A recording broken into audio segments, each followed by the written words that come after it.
She thought it was just another scorched patch of concrete behind a row of rusted-out Cadillacs. But when Marley Reyes spotted a strange outline in the ground, a welded-shut hatch no one could explain, something in her gut told her not to ignore it. What she uncovered beneath that junkyard floor wasn't just metal and shadows. It was a secret, sealed away for decades. And when she finally broke it open, the truth inside didn't just shock her, it triggered a federal investigation. Before we dive in, let us know where you're watching from. And if stories like this grab you, stories about hidden chambers, buried legacies, and discoveries that rewrite history, make sure to hit that subscribe button. Because tomorrow's story, it digs even deeper. The sun hit the cracked pavement like it had something to prove. Marley Reyes squinted past her truck's dusty windshield, letting the engine idle while she surveyed the lot. This was hers now, 5 acres of rust, busted dreams, and old steel. The bank paperwork still sat on her passenger seat, signed with more grit than money. She hadn't told anyone yet. Not really. Not her sister. Not even the old man at the parts counter who always asked what she was working on next. Because, truthfully, she didn't know what this was. A gamble, maybe, or a graveyard for the last bit of hope she had left. She stepped out, boots crunching on gravel, the kind that stuck to your soles for days. The yard had once been a bustling junkyard in the 72nds, back when salvage meant survival, not scrap. Now it was a skeleton rows of gutted vehicles, rusted-out forklifts, and a fence line that leaned like it had given up years ago. Marley ran a hand through her hair, tied it up, and grabbed her pry bar from the truck bed. The plan was to clear out the back half first. Most of the front was empty space, or so the satellite images had claimed. But as she moved past a half-collapsed Camaro shell and a stack of aluminum drums, her boot heel caught on something. Not soft dirt, not broken glass. Something solid, clean. She paused, looked down. It was a square in the concrete, barely visible, 4 seams forming a perfect frame about 4 feet across. The texture around it was different. No oil stains, no cracks. No weeds growing through like the rest of the yard. Just smoothness. Intentional. She knelt and ran her gloved fingers along the edge, welded shut. Sloppy, but firm. Someone had wanted this sealed. Her heart beat a little faster. There were no markings, no hinges, just a faint circle near one corner, maybe where a handle used to be before it was ground off. Marley stood up, brushing her hands on her jeans. She wasn't the type to call it instinct, but something in her gut pulled her back to the truck. She returned with a wrench, a hammer, and a socket set. Whatever was under that lid, it wasn't meant to be found easily. But then again, neither was she. She worked at the edges for over an hour. Sweat pooled between her shoulder blades. The welds were old but stubborn. After her third blade dulled, she switched to a torch. That's when she noticed it, the wind. Or rather, the lack of it. The yard had been buzzing all morning with dry breeze and rustling leaves. But now, it was still, as if something below was holding its breath. The hatch sizzled as she cut through the final seam. A soft clink echoed through the space metal giving way. She wedged her fingers into the seam, braced her boots against the frame, and pulled. With a screech that sounded almost like a scream, the hatch lifted. Cool air hit her face, and beneath her, a dark staircase descending into silence. Marley stared down into the unknown. Then she smiled. "Yeah," she whispered to herself. "You're definitely not just a junkyard." Marley didn't go down the stairs right away. She sat on the edge of the opening, legs dangling above the void like she was testing the temperature of deep water. The concrete steps disappeared into darkness, not the kind that fades with time, but the kind that holds its shape. She reached into her back pocket and pulled out a small flashlight, one she kept clipped to her belt when working late under dashboards. It flickered once, then steadied.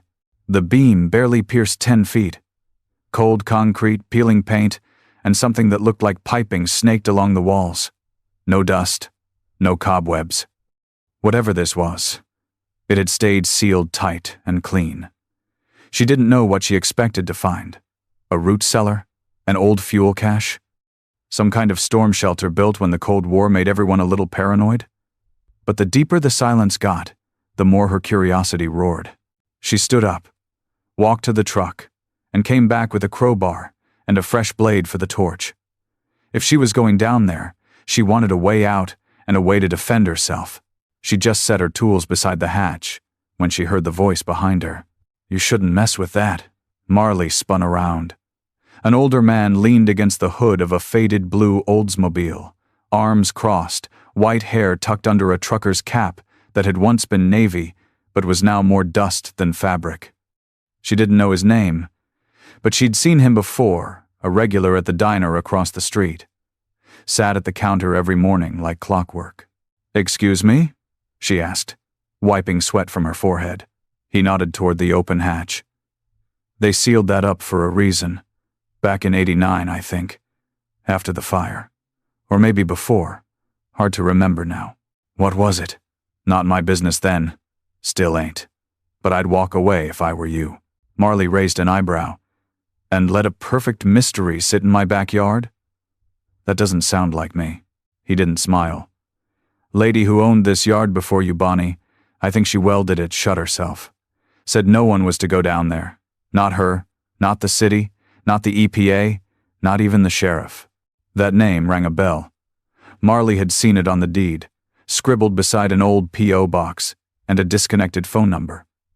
Bonnie Lane, deceased. No next of kin. She say why?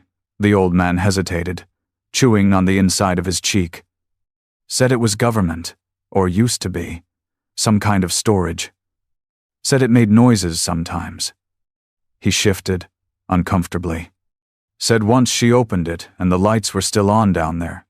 That was '91. Marley glanced down into the dark. The air rising from the stairs was steady and cold. Too cold for Georgia in late summer. "You ever go down?" she asked. "Hell no," he muttered, turning to walk back to his car. "And I ain't sticking around to watch you do it either. If I were you, I'd weld it shut again and forget you ever saw it." He drove off without another word, leaving behind only the sound of tires crunching gravel and a faint, buzzing silence. Marley looked at the open hatch. Then she grabbed her flashlight and ducked down the first 3 steps. The first step groaned under Marley's boot. The second echoed. By the third, her shoulders had tightened without her realizing it, like her body understood something her mind was still catching up to. She gripped the flashlight tighter and pressed on, one foot in front of the other, her free hand trailing lightly along the wall. The concrete was smooth, too smooth. No mold, no crumbling, no spiderweb cracks like you'd expect in an old basement. It was like this place had been preserved, untouched by time or weather. The staircase curved slightly to the right, and by the 7th step, the light behind her was gone. Only the soft cone of her flashlight remained, flicking dust particles in the air like floating ghosts. She kept going. 10 steps, 15, 22, still no floor. She stopped and looked up.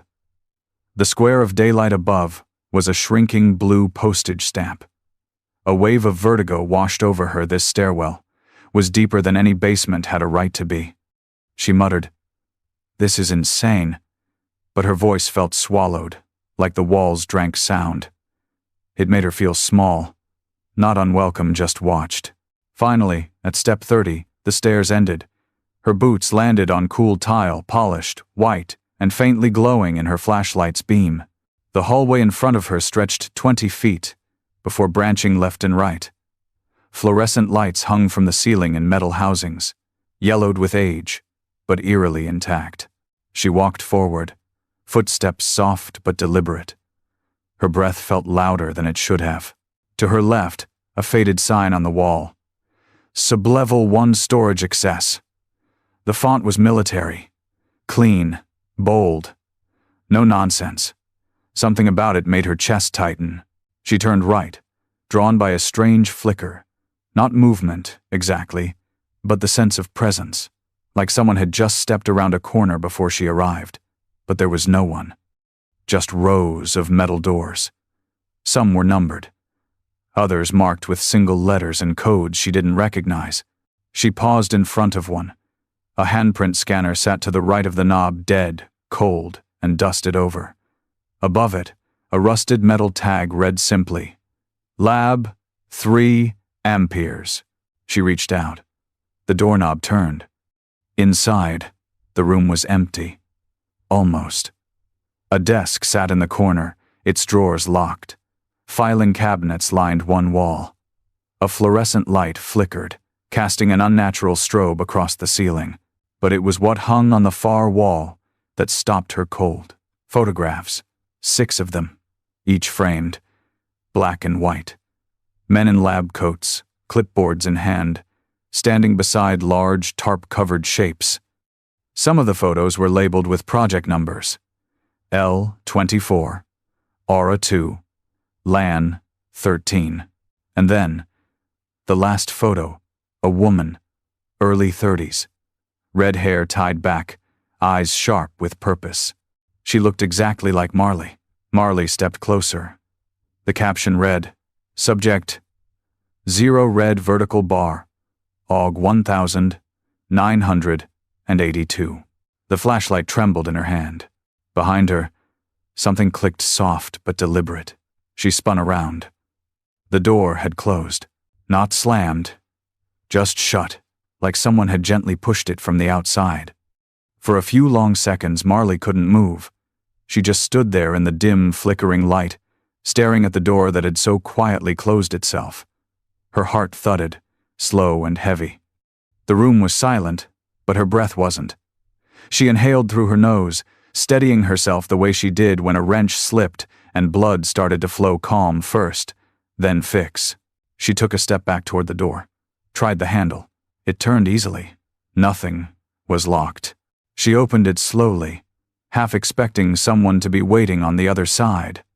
But the hallway was empty. Still and cold.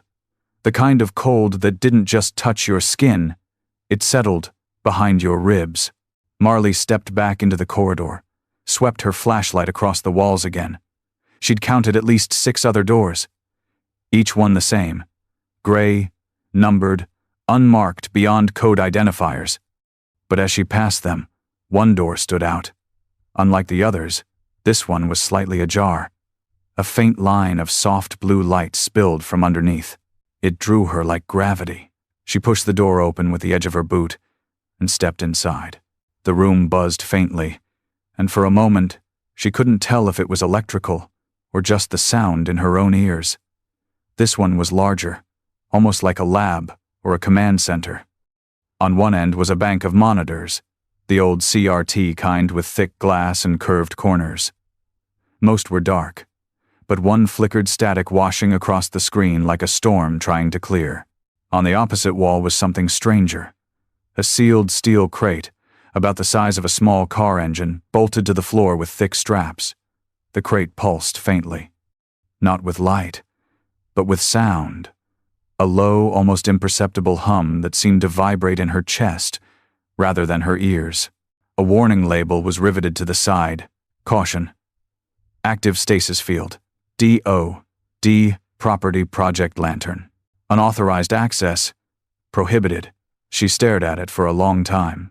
Then she noticed something else tucked behind the crate, almost hidden.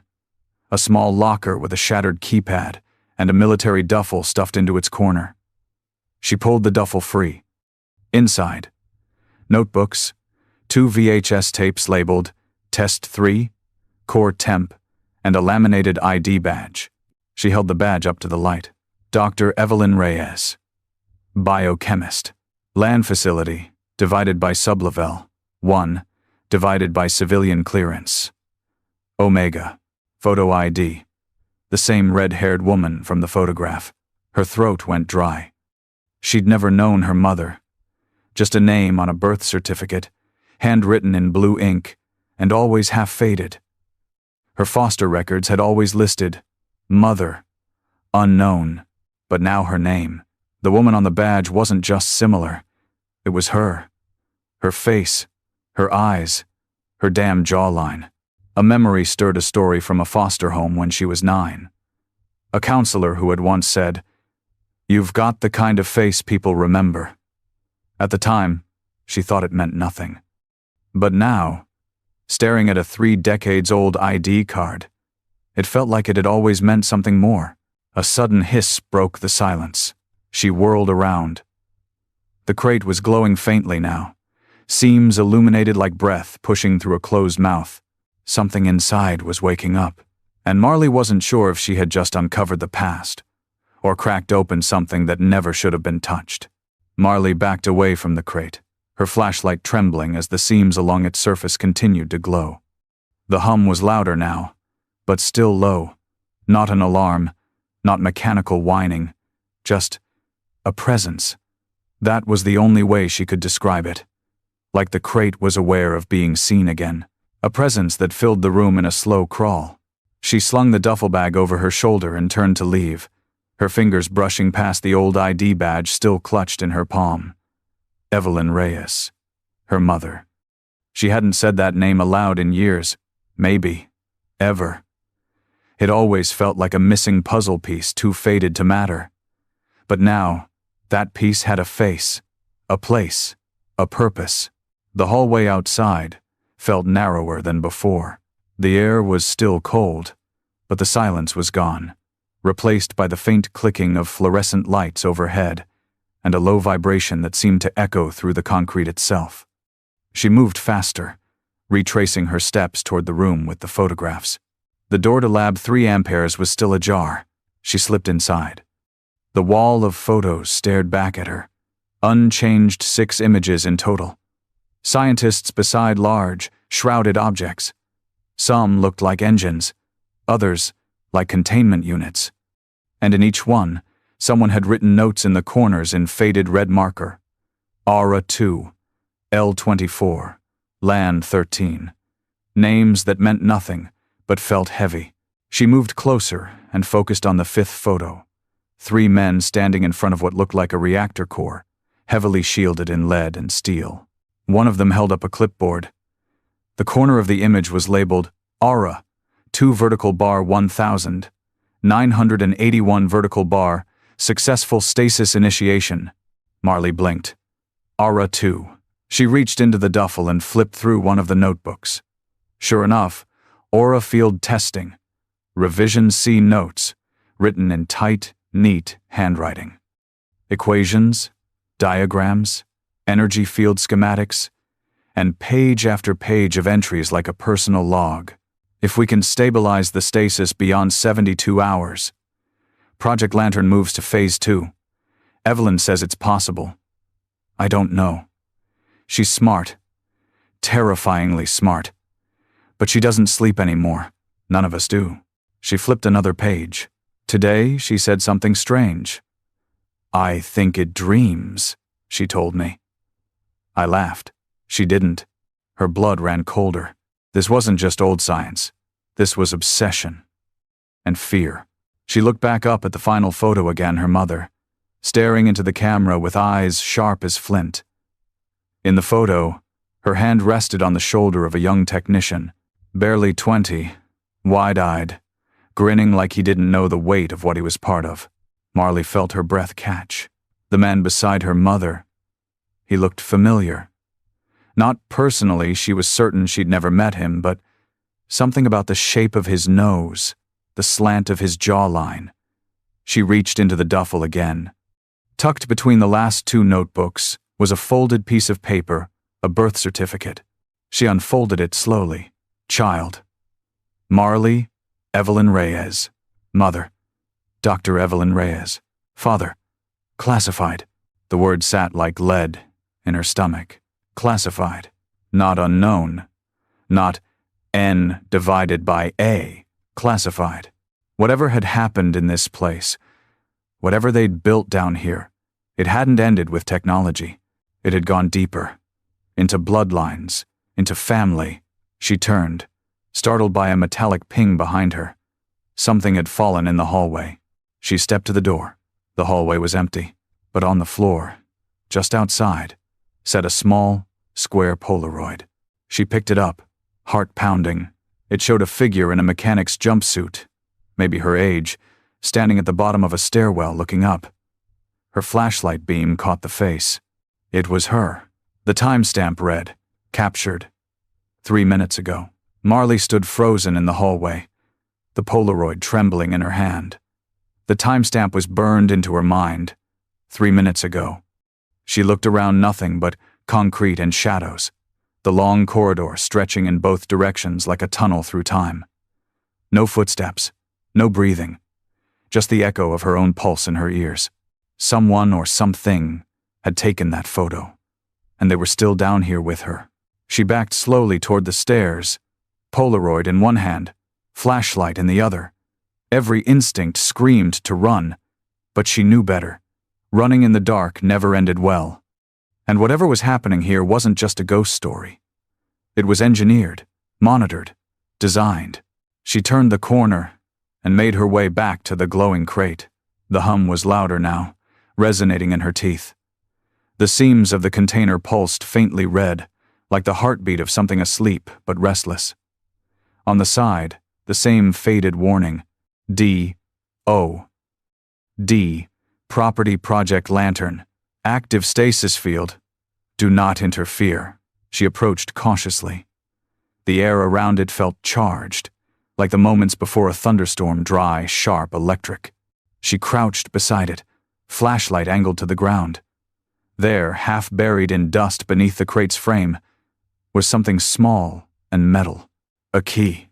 But not just any key. A flat, smooth black fob with a numeric pad and a single blinking light in its center. No labels, no brand. Government, no doubt. She slipped it into her pocket.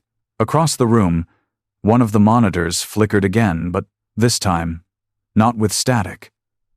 A video feed buzzed into focus. A hallway, dimly lit. She recognized it instantly. It was this hallway, a camera feed. And there she was, standing right where she stood now, but in the video, she wasn't moving. She watched herself breathe. Then, behind her on the feed, another figure appeared.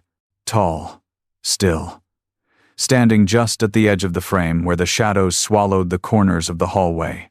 No face, no sound. She spun around. Nothing. The hallway was empty. She turned back to the monitor. The figure was gone. The screen blinked to black. She stumbled backward. Breath caught in her throat. Her fingers brushed the duffel again. She needed answers. Not speculation. Not goosebumps. She opened the last notebook. Tucked into the final page was a worn piece of carbon paper, a requisition form. Transfer authorization. Subject core, divided by designation. Black box. Destination. Sub-level 1. Containment room. Handler. Dr. Evelyn Reyes. In the comments section, one sentence had been handwritten and underlined twice. Do not open without biological match. Subject responds only to bloodline. Marley blinked. The crate wasn't locked because of a code. It was locked because it was waiting. For her, and whatever was inside, wasn't just sensitive. It was alive, or close enough, to pretend. Suddenly, a sound low and mechanical echoed behind her. The crate's surface lit fully for the first time, a soft click, signaling a shift inside. Then a second click. From the wall, a panel beside the monitors had begun to slide open, and inside it sat a chair, a harness, electrodes, waiting, like it had always known she'd come. Marley didn't sleep that night. She sat in her truck outside the junkyard, window cracked, radio off, staring at the rusted chain-link fence like it might come alive and wrap around her. The crate, the footage, the Polaroid. Her mother's face staring back at her from a decades-old ID badge. All of it churned inside her like oil in a boiling engine. She hadn't gone back down after the wall panel opened. Something about the chair, the harness, the perfect stillness of it made her feel like crossing a line she couldn't return from. So she climbed out, sealed the hatch with a weighted toolbox, and waited. Dawn came gray and slow. By 7:12 a.m., the first SUV rolled up, black, matte finish, government issue. No plates, just tinted windows and silence. Then a second, then a third. 3 men got out of the lead vehicle. No one wore badges. No one introduced themselves. One of them, the tallest, stepped forward and scanned the lot like he was mapping it from memory. He didn't look at her right away. Just said, "You're Marley Reyes." It wasn't a question. She nodded, arms crossed. "You accessed the sublevel," he added. Still not a question. She felt the weight of the key fob in her pocket, but said nothing. The man finally turned to face her. Late 40s, military cut, jaw like a blueprint. He held up a small device like a phone, but thicker, and showed her a grainy still image. It was the Polaroid. "You saw this?" he asked. She didn't answer. He lowered the device and gestured to the others. "Secure the perimeter. No one in or out, not even her." "Excuse me?" Marley stepped forward. "This is my property." "Not anymore," he said flatly. This facility was previously designated under Cold Operations Directive 17. The hatch you opened wasn't buried, it was quarantined. "Quarantined from what?" she snapped. The man looked at her then. Finally. Really looked. Not like she was an obstacle, but something dangerous. Something ticking. "We don't know yet." Another agent approached him from the second SUV, whispering something too low for Marley to catch. The tall man nodded once, then turned back to her. "Miss Reyes, you're going to come with us." "No," she said. He gave her a long, unreadable look. "This isn't a request." She stood her ground. "What's down there belongs to my mother. You think I didn't read the files? Evelyn Reyes? That ring any bells?" That caught him. His mouth tightened, just for a moment. Then he leaned in, voice low. "Your mother disappeared in 1983. She was presumed dead during the Lantern shutdown. If you found anything down there with her name on it, you need to tell me right now." "She didn't disappear," Marley said. "She hid something, and now you're here to bury it again." He straightened. "You have no idea what you're involved in." She stared back at him, voice steady. "I think I'm starting to." More vehicles arrived, unmarked vans with hazmat crews and containment gear. Within 20 minutes, the hatch was covered by a portable tent. Yellow tape, security posts. Marley was pushed back to the edge of her own property, boxed in by authority. But what they didn't know was that the most important thing wasn't in the basement anymore. It was in her pocket. The key. And the truth hadn't been buried. Not really. It had been waiting. By nightfall, they had taken everything, sealed crates, scattered notebooks, even the broken badge she'd left on the desk. Marley watched from the edge of the fence line, hidden behind a stack of rusted axles, her breath shallow, fists clenched. The agents moved like they'd done this before. Quick, silent, efficient. She couldn't stop them. But she had gotten out with something they hadn't seen. The duffel bag sat in the back of her truck, wrapped in a tarp beneath a pile of old fan belts. And inside it, something even more valuable. A folder she hadn't remembered grabbing. Slipped between two of the notebooks, sealed in an old military envelope marked Privet E. Reyes. Marley sat in the dark of her garage that night. The door rolled halfway down, a single work light humming above. The sounds of government intrusion still echoed in her mind. Radio clicks, boot steps, short commands. But here, there was only the familiar smell of oil, metal, and dust. She opened the envelope. Inside was a thin stack of documents. Personnel files, letters, handwritten notes, and near the bottom, a file marked Subject, M. Reyes, confidential clearance only. Her hands trembled. The first page was a timeline. It started with her mother's recruitment into Project Lantern in 1979, top of her class. Recruited directly into biochemical engineering, then transferred to Experimental Integration Unit 2 years later. Then, in 1983, one single line, typed and circled in red ink. Status: transferred, off. Site vertical bar, maternity leave reassigned, confidential. But the timeline didn't continue after that. No return, no debrief. Just a sudden halt, like someone had cut the thread. Marley flipped to the next page, a scanned letter, written in her mother's unmistakable cursive. If you're reading this, then I failed to stay gone. I wanted to keep you out of it. I wanted you to have a life without all this. But I see now that some truths won't stay buried. They call it a project. Lantern. But it was never about power. It was about potential, genetic, emotional, human potential. They built something down there. Something that needs a link to survive. I think they thought I was that link. But I was wrong.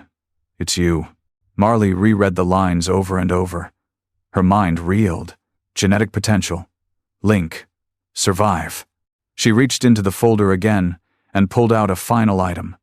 A scanned photograph, dated July 1984.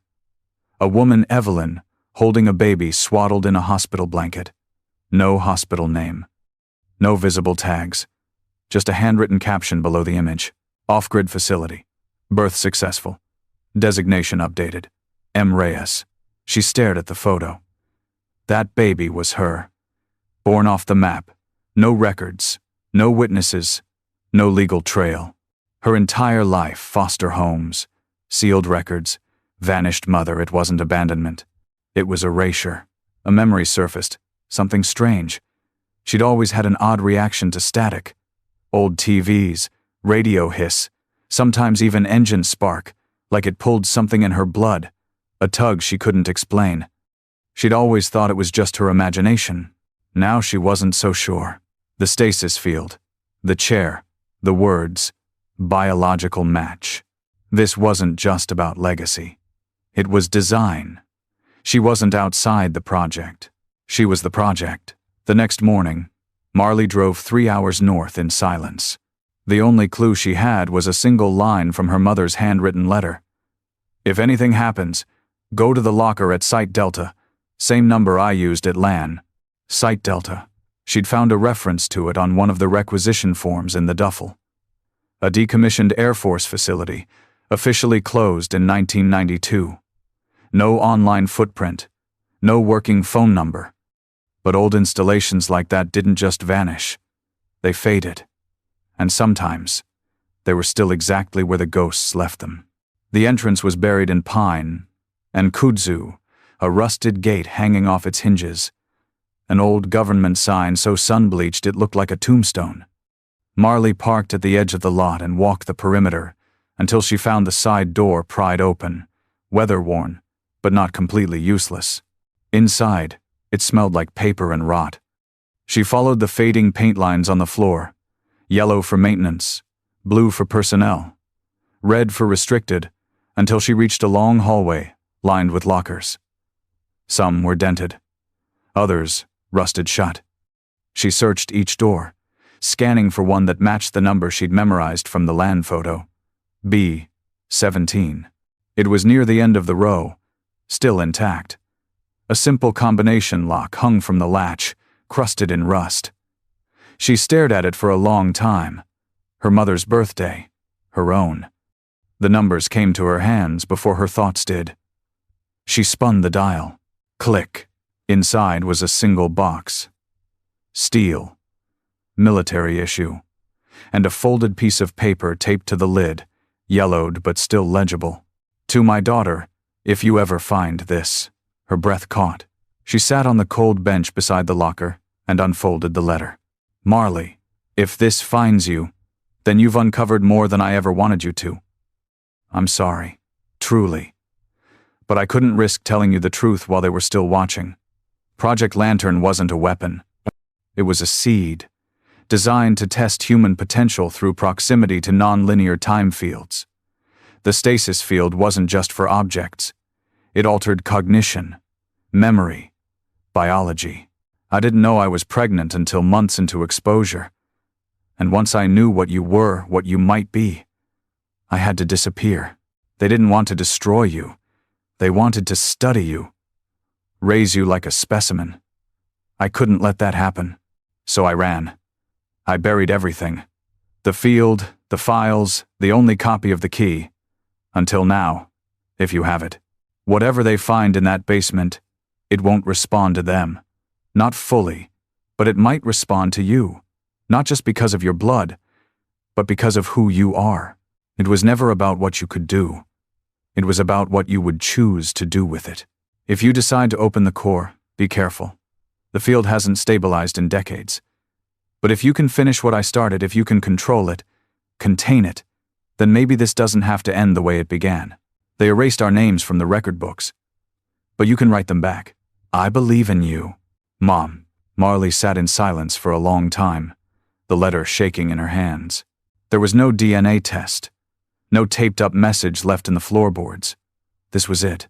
The voice of a woman who had vanished before Marley could ever say, Mom, now speaking across time and ruin, asking her to make a choice.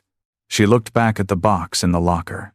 Inside was a second key fob, identical to the one in her pocket, and a small metal ring with an insignia she didn't recognize. 3 concentric circles, a triangle in the middle, and one final item, a USB drive wrapped in black tape, labeled only Core Interface. Final config. Her mother hadn't just left a message, she'd left a plan. The junkyard looked different when Marley returned. Not physically the same rusted fence lines, the same uneven gravel, the same scorched Georgia air hanging thick above everything. But it felt different now, like a place standing on the edge of being remembered. The federal presence was gone, just like that. No more agents, no more SUVs, just scorch marks in the gravel where floodlights had stood, and a portable generator left humming quietly in the corner. The hatch had been re-welded, bolted with military precision, but Marley didn't need to cut through it again. She had the key. She waited until nightfall, then slipped back onto the property, duffel in hand. The new fob clicked against the original one in her pocket, their signals syncing with a soft green glow as she stepped up to the hatch. She paused before opening it, not because she was afraid, though she was, but because she understood something now. This place, this buried basement, wasn't just a secret facility or a lost project. It was a mirror. One that had been waiting decades to show her the full reflection of who she was. She opened the hatch. The air that met her this time wasn't cold. It was warm. Still, like something below had shifted, like it knew she was back. The descent felt shorter this time. Familiar. The concrete no longer sterile, but heavy with meaning. Every step took her deeper into something more than history, more than blood. The room with the crate still pulsed, but softer now, a rhythmic, patient hum. She placed both fobs into the panel on the wall. The lights flickered, then steadied. The harness chair in the hidden alcove powered on.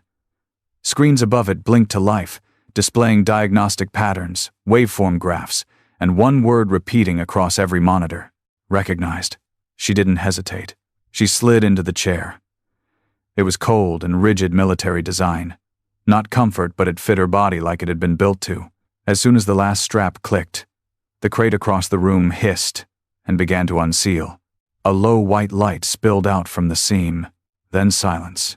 On the screen to her left, a waveform pulsed once, then changed. Not into data, not into numbers. Into an image, her mother's face. Not a photo, a recording. Marley, if you're seeing this, you've opened the core, which means you're ready or close enough. Inside this field is something the world isn't ready for. Not because it's dangerous, but because it asks too much.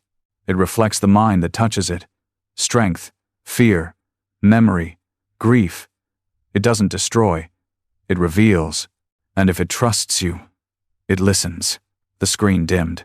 Marley looked across the room as the crate's lid slid fully open. Inside was something not quite a machine, not quite organic, a sphere, suspended in soft blue light. It shimmered like liquid metal, but held shape like it had thought behind it. It turned slowly toward her, and in that moment, she felt it. A weight in her chest, a presence inside her bones. Not pain, not fear. Something older, quieter. Like memory that wasn't hers, like dreams that had been passed down in silence. The monitors shifted again. New words appeared. Request input. Choose function. Restore. Erase.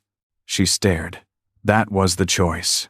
Restore what had been erased, the truth, the records, the people buried by secrecy, or erase it all again, lock it back in silence. Let the world keep moving unaware. Marley closed her eyes and thought of the girl she used to be, fixing engines no one wanted, wondering why she never fit in anywhere, thinking she was abandoned, thinking she was broken. And then she thought of her mother, running, hiding, protecting. Not because Marley was a weakness, but because she was the whole reason the project had ever mattered. She opened her eyes and pressed restore. The sphere pulsed once. Then again. The light swelled, not blinding, but warm. And somewhere deep inside that light, Marley felt a new hum begin. Not just machinery, a heartbeat. Weeks later, a quiet story made the rounds on niche message boards and conspiracy blogs. Unmarked crates shipped to NASA. Old projects resurfacing. Mentions of something called Lantern. Most people ignored it. But in a garage outside of Asheville, Georgia, a young mechanic worked late into the night, a sphere locked in a containment cradle beside her workbench. Not dangerous. Just watching. Marley wiped grease from her hands and picked up a fresh notebook.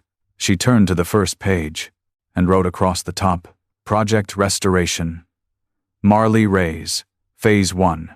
Because some legacies aren't inherited, they're chosen.